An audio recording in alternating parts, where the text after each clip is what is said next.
friends, Renee Rivera here at Mold Mending. Today, I just want to chat with you about having that no immunity or low immunity in our body and the social strain that that creates in our relationships.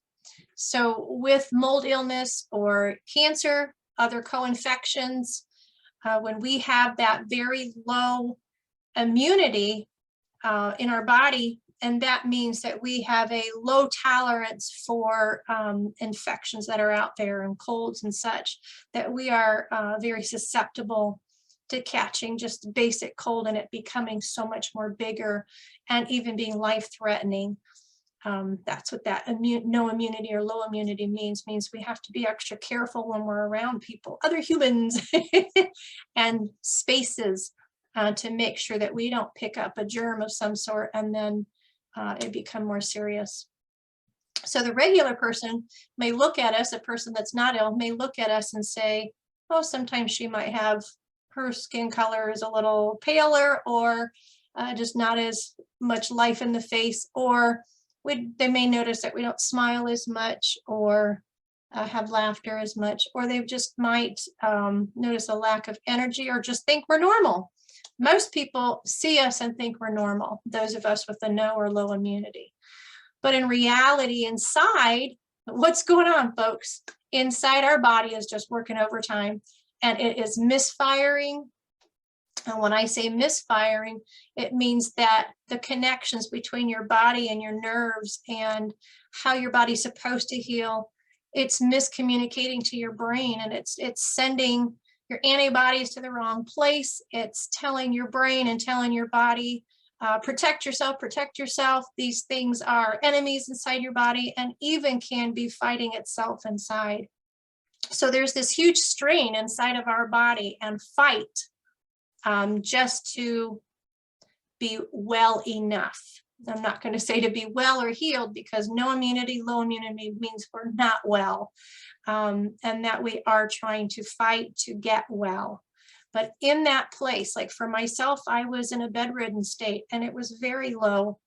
And what I remember is, wow, socially it was hard. We up and moved within 30 days after getting my diagnosis, and my body just crashing. And when I say crashing, that means that just couldn't function. I'm just laying on a mattress, barely could do anything.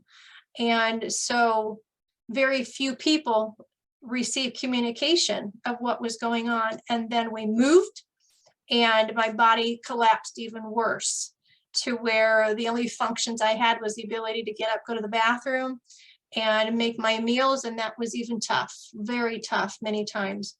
So communicating was the last thing on my mind. Literally, it was not on my mind because it was so difficult. But I want to talk to you about that a little bit. I had a friend that reached out online, and I just felt like I needed to give her some encouragement. And I thought my message to her of encouragement might be something that could encourage you as well. So I wanted to read my note to her. It says, here we go. I'm so proud of you for speaking up for where you are at, sis.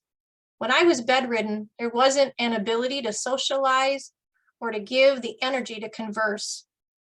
My body took so much to be awake and to try to sleep, to just heal. I understand the need to focus on your healing, and I pray that others can respect that silence and understand that you are not being antisocial. You just need your strength placed in your healing and not communicating daily.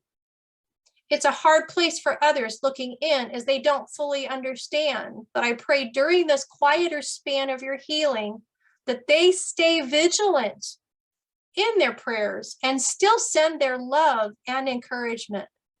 Though you reciprocating does not become priority as you are fighting and resting. You are strong, you are fierce, you are allowed to take care of you, my dear. You are loved, you are prayed for, and that social desire, peace, and ability, it will return, especially when you are healed. no and low immunity drains us, and it takes all that we can to muster up just to write a sentence, just to speak a word, or be able to listen even to others. I know that place. But healing is happening right now for you, and it excites me. It so excites me and gives me hope for you. Heal, my dear. Stay in that healing and do what is best for you. Well done. Reading that letter makes me think of just reminding you, those of you with that low and no immunity in your health, to just give yourself permission. Give yourself permission to heal. Give yourself permission to have quiet time, because in that quiet is where you can heal. Being in that very ill state, it's difficult to have conversations. A lot of times it's difficult just to even be the silent partner in a conversation, because the words coming at you, they're coming, but you're not totally filtering them well or putting them in their right place. And you might misunderstand, you might not hear it well or right. And so there's just that extra strain there of you even still participating, but not communicating back. And in that, there's also a strain where friends could be reaching out to you, and I understand this. It's hard to make a phone call back because you know the commitment it's going to take. When you're on the phone with this person, it's going to be a 15-minute, or it could be a 30-minute, or even an hour conversation, and you just don't have that energy to invest in that conversation.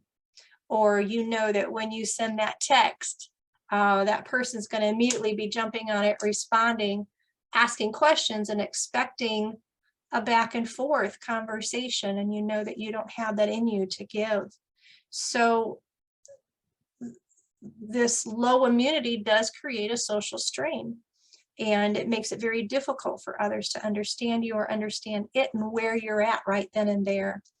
So if I could have done something differently while being in my worst place, energy-wise, and with the no immunity at the time, and no ability to even converse or comprehend, I couldn't text if I wanted to. It would take very long, several minutes, to just put together a text and make sure I made it a proper sentence. I mean, that's how mush my brain was. But when I became very sick, like I said earlier, I didn't communicate with a lot of people. And even afterwards, it was 6 months of just that full depletion state, that there was no communication with people. And my encouragement would be sending out a mass message, having a close friend do it for you, or if you can muster up that energy, you do it yourself. This person I sent this note to that I read to you, that was my response to her doing it out on Facebook. Like, hey, everybody, here's where I'm at. Forgive me if you don't hear from me, but I'm just trying to heal, and that's where my energy goes. And that's why I was applauding her for putting that message out. And if I could have done it different, would have done the same thing. A mass message that just says, I've not fallen off of the face of the earth. I am still going through this healing process. They do need to understand that communication is difficult for you, and it takes energy to do that. And then I would also say that you do still appreciate their support and their encouragement to please still communicate with you. Send me comics, or send me, jokes, or whatever, cute pictures, whatever it is that you would love to receive from them. Ask them to do that during your healing time, but also ask them to just please be patient with you and understand you just don't have that ability to put your energy into communicating like you used to, because you are fighting to heal.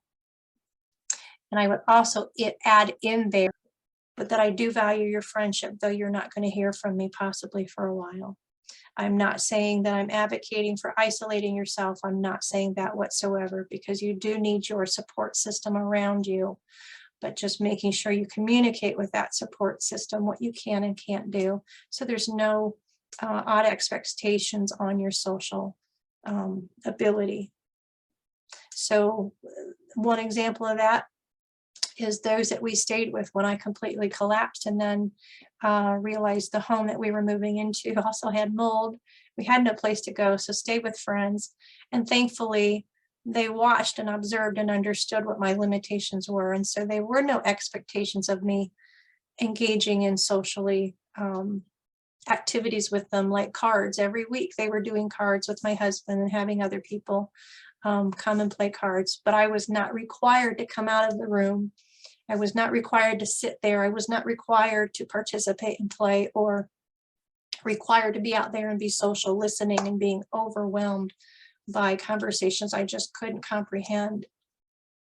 They gave me the permission to do the rest I needed to do with no other expectation but, you know, get myself to the bathroom and make sure I'm eating. So hopefully you have friends like that that can be your encouragement and that can comprehend where your body's at right now. I'm rooting for you. You take care.